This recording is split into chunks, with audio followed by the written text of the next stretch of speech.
दिवाली की रात। कहानी है महाराष्ट्र के कोंकण विभाग की।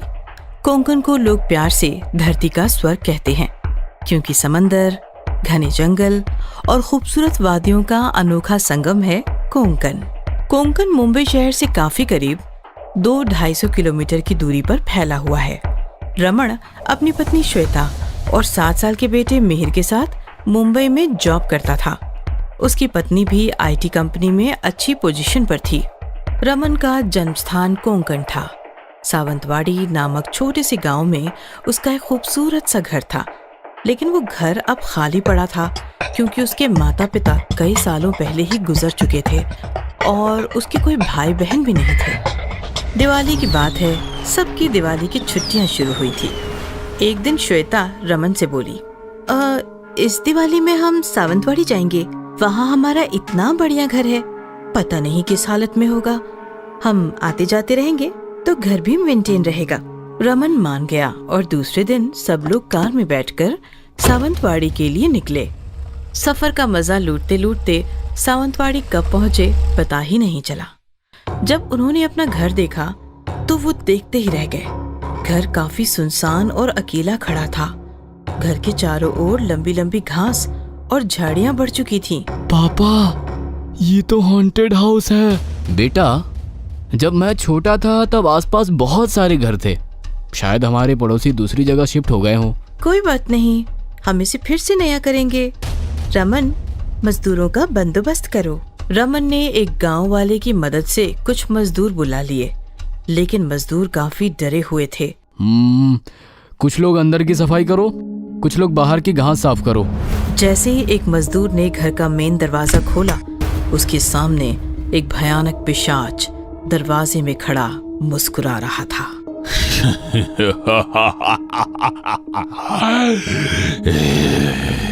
मजदूर जोर से चिल्लाया और झट से उसने दरवाजा बंद कर लिया। क्या हुआ? वो अंदर पिशाच। कुछ भी, रुको मैं देखता हूँ। रमन ने दरवाजा खोला तो अंदर कोई नहीं था। अरे वहम होगा तुम्हारा। जाओ अंदर और शाम से पहले काम खत्म करो। मजदूर डरते संभलते अंदर चले गए।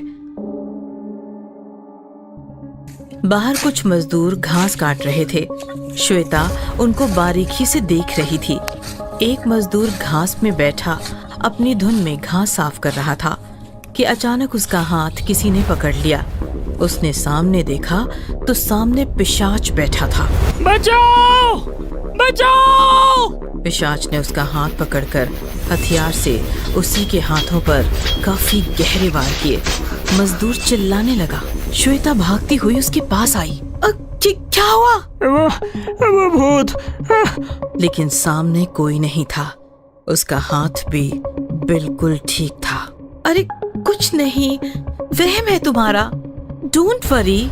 मजदूर शर्मिंदा होकर काम करने लगा। उसने काफी सारी घास काटकर पीछे फेंकी। उस कटी हुई घास पर श्वेता की नजर पड़ी तो उसका दिल दहल गया। घास पर काफी सारा खून लगा हुआ था। शाम होने से पहले ही मजदूर काम खत्म करके निकल गए। घर भी पूरी तरह सेट हो चुका था। मेरे हॉल में बैठकर मोबाइल में गेम खेल रहा था और श्वेता रमन के साथ बेडरूम में थी। वो काफी चिंतित थी। कम ऑन श्वेता, घास में कोई जानवर बैठा होगा, कट गया होगा। उसमें इतनी परेशान होने वाली क्या बात है? दूसरा दिन दिवाली का था। मिहिर और रमन घर को गेंदे के फूलों की माला से सजा रहे थे। श्वेता अंदर पूजा की तैयारियां कर रही थी। श्वेता ने रमन को आवाज लगाई, रमन, रमन, जरा अंदर आना तो। आवाज सुनकर रमन अंदर चला गया और मिहिर वहीं बाहर खड़ा रहा। तभी अचानक एक काफी डरावना पिशाच आंगन में दरवाजे के पास आया। मिहिर उसे देखकर इतना डर गया कि उसके मुंह से कोई आवाज ही नहीं निकली। पिशाच ने मिहिर की तरफ मुस्कुराकर देखते हुए घर का दरवाजा बंद कर दिया और भयानक तरीके से हंसते हुए गेंदे के पीले फूलों पर हाथ फेरने लगा। उसके हाथ लगते ही गेंदे के पीले फूल बिल्कुल काले पड़ गए। मिहिर फटी आंखों से ये भयानक नजारा देख रहा था। तभी झट से दरवाजा खुला और रमन बाहर आया। उसके आते ही पिशाच जैसे गायब ही हो गया और काले फूल फिर से अपने असली रंग में रंग गए। दरवाजा क्यों बंद किया था बेटा? लेकिन मिहिर कुछ नहीं बोला। वो सीधे जाकर अपने पापा से लिपट गया। अरे बच्चा, इसमें इतना डरने की क्या बात है? रात हो गई थी। आसमान में आतिशबाजी हो रही थी।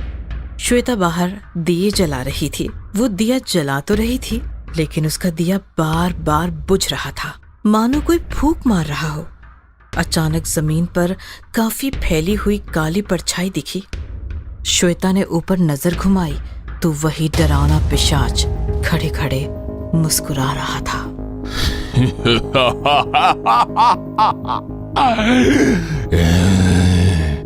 श्वेता दिए छोड़कर घर के अंदर भागी और उसने दरवाजा बंद कर लिया। अंदर रमन मिहिर को समझा रहा था।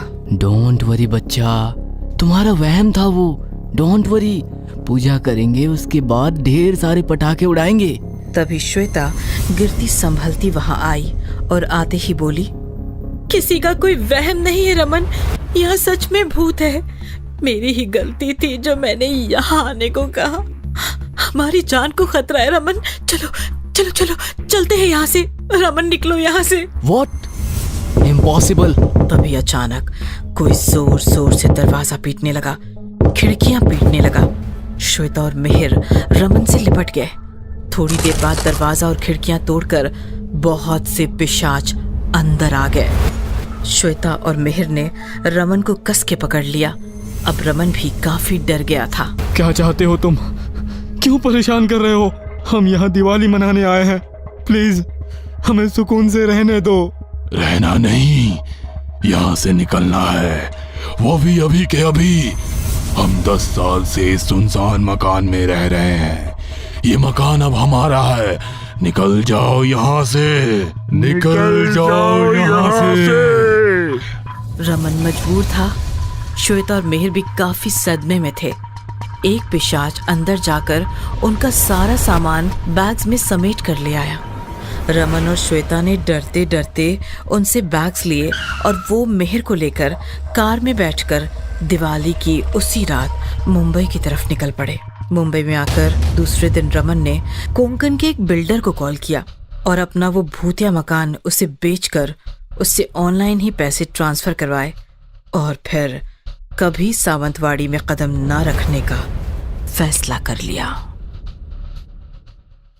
गर्ल्स हॉस्टल में भूत। बहुत समय पहले किसी शहर में एक गर्ल्स हॉस्टल हुआ करता था, जहां कॉलेज पढ़ने वाली बहुत सी लड़कियां रहती थीं। एक दिन उस हॉस्टल में अमेरिका से मोनिका नाम की एक एनआरआई लड़की रहने के लिए आई। मैं अमेरिका से आई हूँ, मुझे यहाँ रहने के लिए एक रूम चाहिए। कितने दिन के लिए? जब तक मेरी पढ़ाई खत्म नहीं हो जाती तब तक के लिए। अब मोनिका बाकी लड़कियों के साथ हॉस्टल में रहने लगी। एक दिन मोनिका रात के समय अपने रूम में सोने ही लगी थी कि तभी उसे कुछ आवाज आई। उसने बाहर आके देखा तो वहाँ कोई नहीं था। या तो कोई नहीं है। अगले दिन वो कुछ लड़कियों के साथ बैठी बातें कर रही थी। तभी सोनिया ने कहा, मैं तो जल्द ही यह हॉस्टल छोड़कर कहीं रहने चली जाऊंगी। मुझे यहाँ बहुत डर लगता है। हाँ, यहाँ रात को बहुत डरावनी आवाजें आती हैं। मैंने भी कुछ आवाज सुनी थी, लेकिन इसमें डरने वाली क्या बात है? तुम नहीं जानती? ये हॉस्टल हॉन्टेड है। हाँ, लोग कहते हैं कि बहुत सालों पहले इस हॉस्टल की जगह पर एक तांत्रिक था जो काले जादू के इस्तेमाल से आत्माओं को कैद करता था। कहते हैं वो तांत्रिक मर गया, लेकिन वो आत्माएं आज भी भूत बनकर यहीं भटकती हैं। ये तुम क्या कह रही हो? तांत्रिक आत्मा हॉन्टेड? ये सच है मोनिका, हम सब जल्द ही यहाँ से चले जाएंगे। तुम भी हमारे साथ चलो। भूत वूत जैसा कुछ नहीं होता, मैं कहीं नहीं जाऊंगी। इस तरह मोनिका ने बाकी लड़कियों की बात को मजाक में उड़ा दिया। उसी रात मोनिका अपने कमरे में सो रही थी, तभी उसे बाहर से कुछ आवाजें आई और वो उठकर बैठ गई। लगता है वो भूत फिर आ गया। उसने कमरे से बाहर आकर देखा तो वहाँ कोई नहीं था। लगता है वो भूत ही मुझसे डर गया। ये कहकर मोनिका जैसे ही दरवाजा बंद करने लगी, उसे दूर से एक परछाई दिखाई दी। ये किसकी परछाई है? वो परछाई के पीछे चल दी। जैसे जैसे वो परछाई की तरफ जा रही थी, परछाई उससे दूर होती जा रही थी। फिर अचानक परछाई बहुत बड़ी हो गई। ये परछाई बहुत बड़ी हो गई, लेकिन ये परछाई है किसकी? ये सोचकर वो परछाई की तरफ भागने लगी। भागते भागते वो हॉस्टल की खुली छत पर आ गई। खुली छत पर आते ही परछाई गायब हो गई। ये परछाई कहाँ गायब हो गई? चलो, उसे जहाँ जाना था चली गई, मैं जाकर सो जाती हूँ। और ऐसे एक बार फिर मोनिका हॉस्टल में रात को होने वाली हलचल को अनदेखा कर अपने कमरे में आकर सो गई। अगले दिन जब वो हॉस्टल की कुछ लड़कियों के साथ बैठी थी, तब सोनिया ने कहा, मोनिका, हमने नया हॉस्टल देख लिया है, हम सभी कल सुबह वहाँ शिफ्ट हो जाएंगे। क्या तुम लोग सच में ये हॉस्टल छोड़ के जा रहे हो? हाँ, यहाँ रहे तो हमें वो भूत मार देगा। मैंने तुमसे कितनी बार कहा है, ये भूत जैसा कुछ नहीं होता, लेकिन तुम लोग मेरी बात मानते ही नहीं हो।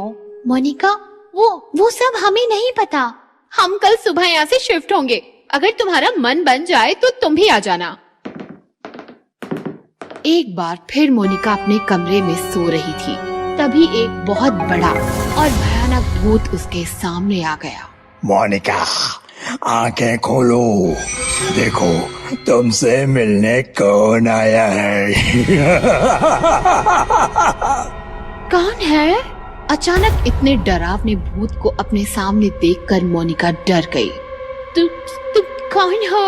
और मेरे कमरे का दरवाजा तो बंद था, तुम अंदर कैसे आए? मैं भूत हूँ और कोई दरवाजा हम भूतों को नहीं रोक सकता। भूत! 2 दिन से मैं तुम्हें यकीन दिला रहा हूँ कि तुम इंसानों की तरह हम भूत भी असली होते हैं, लेकिन तुम हमारा मजाक उड़ा रही हो। तो मैंने सोचा आज मैं तुम्हें भूतों से मिलवा ही देता हूँ। प्लीज मुझे छोड़ दो, प्लीज मुझे छोड़ दो, प्लीज। भूत ने मोनिका का हाथ पकड़ा और वो उसे अपने साथ लेकर गायब हो गया। भूत मोनिका को साथ लेकर जमीन के अंदर बने एक पुराने खंडहर में आ गया। मेरे घर में स्वागत है। बताओ क्या लोगी, शेर का खून या इंसान की खोपड़ी? मुझे कुछ नहीं लेना, प्लीज मुझे जाने दो, please let me go please. Hindi में बात कर डोनाल्ड ट्रम्प की भतीजी। मुझसे बहुत बड़ी गलती हो गई, मैं मानती हूँ कि बहुत होते हैं। ऐसे नहीं, जोर से बोलो। जैसे इंसान होते हैं वैसे ही भूत होते हैं। जैसे इंसान होता है वैसे भूत भी होते हैं, मैं मानती हूँ। ऐसे ही भूत मोनिका को डराता रहा। कुछ समय बाद मोनिका डर के मारे बेहोश होकर गिर गई। लगता है मैंने इसे सबक सिखा दिया। फिर जैसे ही सुबह मोनिका नींद से जागी तो उसने देखा कि वो अपने कमरे में थी। भूत, इस हॉस्टल में भूत है, मुझे यहाँ नहीं रहना। वो जल्दी से अपने कमरे से निकलकर हॉस्टल के बाहर आई। वहाँ सोनिया, रानी और बाकी सभी लड़कियाँ खड़ी थी। सोनिया, मुझे भी अपने साथ ले चलो, इस हॉस्टल में तो सच में भूत है। लेकिन तुम्हारा सामान? मुझे कुछ नहीं चाहिए, बस मुझे यहाँ से ले चलो।